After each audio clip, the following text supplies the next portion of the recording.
உடம்பில் கழிவுகள் தங்கும் பொழுது ஆட்டோமேட்டிக்காக நமக்கு பிரெயின் மூளை செல்களுக்கெல்லாம் பார்த்திங்கன்னா அந்த பகுதி நரம்பு மண்டலங்களுக்கு பிராண ஆற்றல் கரெக்டாக போகாது.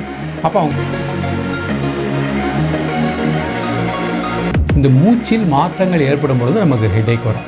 அப்போ அதை அவங்க கரெக்டாக நல்லா மெதுவாக மூச்சை உள்ளெழுத்து மெதுவாக மூச்சை வெளியிடட்டும். மூச்சு உள்ளெழுக்கும் போது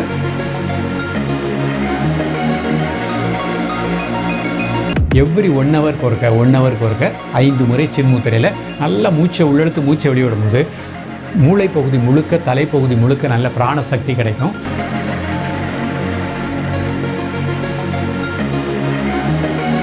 மூளை சூடு ரிலீஸ் ஆனாலே இந்த ஹெட்டேக் வராது, சைனஸும் வராது.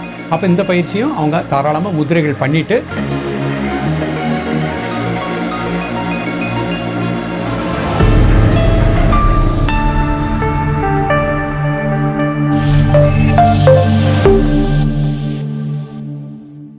காஸ்மோ ஹெல்த் நேயர்களுக்கு வணக்கம். இன்னைக்கு நம்ம கூட யோக கலைமாமணி கிருஷ்ணன் பாலாஜி அவர்கள் இணைந்திருக்காங்க. தொடர்ந்து ஆரோக்கியம் குறித்த நம்முடைய சந்தேகங்களை அவர்கிட்ட கேட்கலாம். வணக்கம் சார். வணக்கம். எப்படி இருக்கீங்க? ஃபைன், நல்லா இருக்கேன். ஓகே சார், இன்றைய நிகழ்ச்சியில இந்த ஒற்றை தலைவலியால நிறைய பேர் ரொம்ப அவதிப்படுறாங்க. இதற்கு ஒரு நிரந்தர தீர்வே கிடையாது அப்படின்ற மாதிரி நிறைய பேர் நினைச்சிட்டு இருக்காங்க. இதற்கு முதிரைகள் தீர்வு கொடுக்குமா சார்? நிச்சயமா கொடுக்கும். இந்த ஒற்றை தலைவலி வருவதற்கும் காரணம் அப்படின்னு பார்க்கும்போது, ஒன்று மலச்சிக்கல் கரெக்டாக வெளியே போகலை, உடம்புல கழிவுகள் வெளியே போகலைன்னா ஆட்டோமேட்டிக்காக அவங்களுக்கு அந்த மாதிரி ப்ராப்ளம். மலச்சிக்கல் இருந்தால் மைக்ரேன் வர நிச்சயமாக வாய்ப்பு இருக்குது. உடம்பில் கழிவுகள் தங்கும் பொழுது ஆட்டோமேட்டிக்காக நமக்கு பிரெயின் மூளை செல்களுக்கெல்லாம் பார்த்தீங்கன்னா அந்த பகுதி நரம்பு மண்டலங்களுக்கு பிராண ஆற்றல் கரெக்டாக போகாது. அப்போ அவங்க முதல்ல மலச்சிக்கல்ல இருந்து வராமல் பாதுகாக்கக்கூடிய வழிமுறைகள் என்ன அப்படிங்கிறத பார்த்துக்கணும். அதுக்கடுத்து பார்த்தீங்கன்னா மன அழுத்தம். இந்த மன அழுத்தம் அது நிறைய பேர் உள்ளவங்களுக்கு அந்த மாதிரி ஒற்றை தலைவலி வரும். அடுத்து பார்த்தீங்கன்னா நம்ம உடம்புல சைனஸ், நம்ம கபம்னு சொல்லல, வாதம் பித்தம் கபம், அந்த கபத்தினுடைய தன்மை கரெக்டாக இருக்கணும். உடம்புல அந்த நீரினுடைய தன்மையில் மாற்றங்கள் ஏற்படும் பொழுதும் ஒற்றை தலைவலி ஏற்படுகின்றது. அப்போ இதுக்கு நம்ம என்ன மாதிரி தீர்வு? நம்மளுடைய முதிரைகளில் நிச்சயமாக தீர்வு இருக்கின்றது. இந்த ஒற்றை தலைவலி உள்ளவங்க பொதுவாகவே காலையில் அந்த சூரிய ஒளியை பார்த்து இந்த முதிரைகளை பண்ணாங்கன்னா இன்னும் நல்ல ரிசல்ட் கிடைக்கும். இப்போ இந்த சைனஸும் ஒற்றை தலைவலி நீங்குவதற்கு முதல் முத்திரையை நம்ம பார்க்கக்கூடியது ஆதி முத்திரைன்னு பார்க்குறோம். கட்டவில் இந்த மாதிரி வச்சுக்கணும், 4 வரலும் அடிச்சுக்கணும். இது குழந்தை தூங்கும்போது பார்த்தீங்கன்னா இப்படி தான் தூங்கும். இது கை இந்த மாதிரி வச்சுக்கணும். நல்லா மூச்சை உள்ளெழுத்து மூச்சை வெளியிடணும் ஒரு 5 டைம்ஸ். ஒரு 3 முறை மூச்சை உள்ளெழுத்து பண்ணிவிட்டு அப்புறம் மூச்சை மட்டும் வாட்ச் பண்ண போகிறோம். அந்த மூச்சு உள்ளெழுக்கும் போது அடிவேர் வெளியே வந்துடணும், மூச்சு வெளியே விடும்போது அடிவேர் உள்ளே போய்கிடணும். இந்த மூச்சில் மாற்றங்கள் ஏற்படும் பொழுது நமக்கு ஹெட்டேக் வரும். அப்போ அதை அவங்க கரெக்டாக நல்லா மெதுவாக மூச்சை உள்ளெழுத்து மெதுவாக மூச்சை வெளியிடட்டும். மூச்சு உள்ளெழுக்கும் போது வயிறு ஒரு பலூன் மாதிரி தான். பலூனில் காற்றடைச்சா உப்பிசமாக வருது.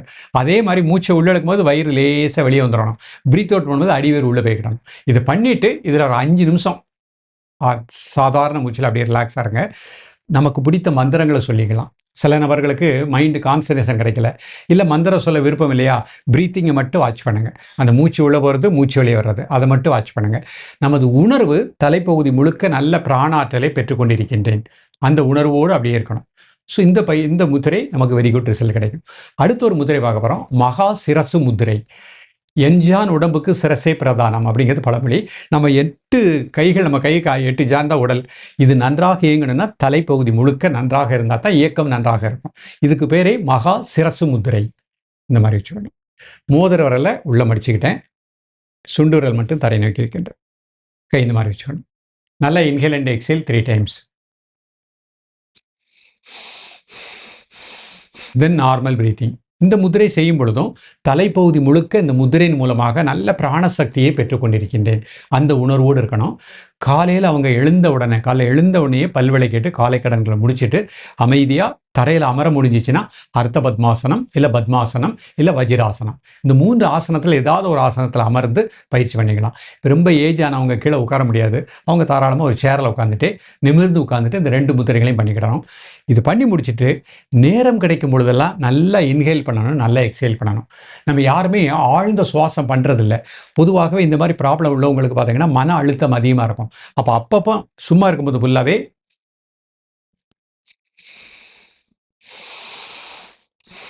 இதை சின்முத்திரையில் பண்ணிக்கலாம். சின்முத்திரையில் நல்லா மூச்சை உள்ளெழுத்து மூச்சை வெளியிடுறோம். ஒரு 5 முறை, எவ்ரி 1 ஹவருக்கு ஒருக்க 5 முறை சின்முத்திரையில் நல்லா மூச்சை உள்ளெழுத்து மூச்சை வெளியிடும் போது மூளை பகுதி முழுக்க, தலைப்பகுதி முழுக்க நல்ல பிராண சக்தி கிடைக்கும். டென்ஷன், டிப்ரஷன் வெளியே போயிரும். அப்போ கிராஜுவலா அவங்களுக்கு அந்த ஒற்றை தலைவலி கிராஜுவலா குறைய ஆரம்பிச்சிரும். இந்த மாதிரி அவங்க பழக்கத்தை வச்சுட்டு இருந்தாங்கன்னா நிச்சயமா ரிசல்ட் கிடைக்கும். ஓகே. ஒற்றை தலைவலி அப்படிங்கிறது ரொம்ப சாதாரணமா பேசினாலும், அது வந்தவங்களுக்கு தான் தெரியும். 2 நாள், 3 நாள் தொடர்ந்து வலி இருந்துட்டே இருக்கும். அவங்க எந்த வேலையுமே பார்க்க முடியாது. ஆஃபீஸ் போறவங்கலாம் லீவ் போட்டு வீட்ல இருக்கிறதெல்லாம் கூட நம்ம பார்க்குறோம். இந்த வலி இன்ஸ்டன்ட்டா தீரணும் அப்படின்னா, அதற்கு ஏதாவது முதிரைகள் இருக்கா சார்? இப்போ நம்ம இந்த மாதிரி வரும்பொழுது இந்த சின்முத்திரையே பண்ணிக்கிடட்டும். சின்முத்திரை பண்ணட்டும், ஆதி முத்திரை பண்ணிடட்டும். இது பண்ணவே கிராஜுவலாக அவங்களுக்கு பெயின் ரிலீஸ் ஆகும். அதே மாதிரி உணவு அப்படின்னு வரும்பொழுது இஞ்சி மிக நல்ல ரிசல்ட் கிடைக்கும். டீயில் கூட இஞ்சி போட்டு சாப்பிட்டுக்கலாம். இல்லை ரொம்ப அதிகமாக மைக்ரேன் உள்ளவங்க இஞ்சியே சாரா கொஞ்சமாக, அது கொஞ்சம் காட்டமாக தான் இருக்கும், இருந்தாலும் பரவாயில்ல, அதை ஒரு மடக்கு சாப்பிடக்கூடிய பழக்கத்தை ஏற்படுத்திக்கிடணும். இஞ்சி உணவில் எடுத்துக்கிடணும். இப்போ பொங்கல் வச்சு சாப்பிட்றாங்கன்னா பொங்கலில் நிறைய இஞ்சி சேர்த்துக்கலாம். கொஞ்சம் கொஞ்சமாக கட் பண்ணி அந்த இஞ்சியை சாப்பிடக்கூடிய பழக்கத்தை கொண்டாந்துட்டாங்கன்னா பித்தத்தினுடைய தன்மை கரெக்டாகிடும். உடலில் உஷ்ணம் அதிகமாகும் பொழுதும் நமக்கு அந்த மாதிரி ஹெட்டேக் வரும். அப்போ அவங்க அந்த பழக்கத்தை ஏற்படுத்திகிட்டே வந்தாங்கன்னா நிச்சயமாக வெரி குட் ரிசல்ட் கிடைக்கும். அதே மாதிரி நம்ம சாப்பிடக்கூடிய பழங்கள், கீரைகள், பழங்கள், என்ன பழங்களாலும் பரவாயில்ல, பழங்களை கொஞ்சம் அதிகமாக எடுத்துக்கணும், கீரைகள் அதிகமாக எடுத்துக்கணும். அந்த மாதிரி நம்ம வாழ்க்கை மாதிரி அமைச்சுக்கிட்டோம் அப்படின்னா நன்றாக இருக்கும். மைதாவினாலான உணவுகளை அவாய்ட் பண்ணிக்கணும். அதிக சாதம் எடுக்காமல், சாதத்துக்கு இப்போ ஆஃப் இது நம்ம ஃப்ரூட்ஸாக எடுத்துக்கிட்டாங்கன்னா நல்ல ரிசல்ட் கிடைக்கும். இரவு 7 மணிக்குள்ளே அவங்க சாப்பிட்றணும். இந்த மைக்ரேன் உள்ளவங்களுக்கு பொதுவாக செரிமானம் ஒழுங்காக இயங்காது. ஏன்னா அந்த மாதிரி நிலையில் இருக்கும் பொழுது இரவு 10 மணிக்கு சாப்பிடுவாங்க, 9 மணிக்கு சாப்பிடுவாங்க. அதை அவாய்ட் பண்ணிவிட்டு 7 மணிக்கு அரை வயிறு சாப்பாடு, கால் வயிறு வாட்டர், கால் வயிறு ஏர் செல்றது கேட்டால் இருக்கணும். அதே மாதிரி மகா சிரசு முதிரையும் அப்பப்போ 2 மினிட்ஸ், ஒரு நாளைக்கு 5 தடவை கூட பண்ணலாம். பண்ணும்பொழுது ரிசல்ட் நன்றாக இருக்கும். ஓகே. ஆசனங்கள் ஏதாவது உதவி பண்ணுமா சார்? ஆசனங்களை பொறுத்த மட்டுக்கும் சசங்காசனம் நல்ல பலன் கிடைக்கும். யோக முத்ரா நல்ல பலன் கிடைக்கும். இந்த 2 ஆசனங்களை இவங்க ப்ராக்டிஸ் பண்ணிகிட்டே வரலாம். அர்த்த சிரசாசனம், இந்த 3 ஆசனங்களும் ஆசனம் செய்யக்கூடிய நிலைக்கு அவங்களுக்கு உடல்நிலை இருந்துச்சுன்னா தக்க ஆசான் மூலமாக இந்த ஆசனங்களை கற்றுக்கிடலாம். ஓகே. ஸோ இந்த தலைவலி இருக்கும்போது 10 மாதிரி ஏதாவது போடுறது உதவியா இருக்குமா அது சார்? இந்த இஞ்சி 10 போடுவாங்க. அந்த மாதிரி இஞ்சியை நம்ம சாப்பிட்றதுக்கு பதிலாக இஞ்சியே கூட நம்ம தட்டிட்டு 10 மாதிரி போட்டுக்கலாம். அது வெரி குட் ரிசல்ட் கிடைக்கும். தேங்காய் எண்ணெயில் கொஞ்சம் பச்சை கற்பூரம் போட்டு அதை லேசாக கொதிக்க வச்சு ஆறினோடனே தலையில் லேசாக தேய்ச்சிக்கலாம். அது தேய்ச்சும் பொழுது அது நல்ல ஒரு ஈர்க்கும், அந்த சூட்டை குறைக்கக்கூடிய நிலை கிடைக்கும். அந்த மாதிரி பண்ணிக்கலாம்.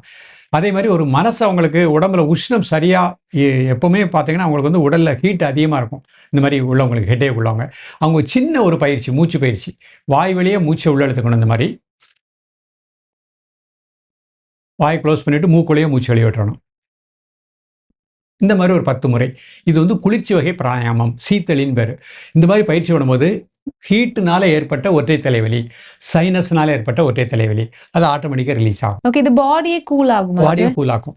இப்போ மூளை சூடு, உடல் சூடு இது எல்லாமே ரிலீஸ் பண்ணும். மூளை சூடு ரிலீஸ் ஆனாலே இந்த ஹெட்டேக் வராது, சைனஸும் வராது. அப்போ இந்த பயிற்சியும் அவங்க தாராளமாக முத்திரைகள் பண்ணிட்டு நல்லா இந்த மாதிரி சின்முத்திரை வச்சுட்டு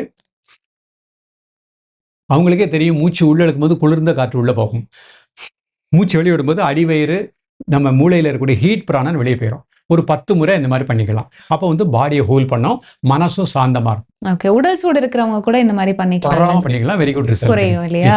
சரி, குறிப்பிட்டு இந்த மைக்ரேன் தலைவலி இருக்கிறவங்க ஏதாவது ஜூஸ் மாதிரி எடுத்துக்கலாமா சார்? அது உதவியா இருக்குமா? நிச்சயமாக. காலையில் அதிகாலையில் அருகம்புல் ஜூஸ் எடுத்துக்கலாம்.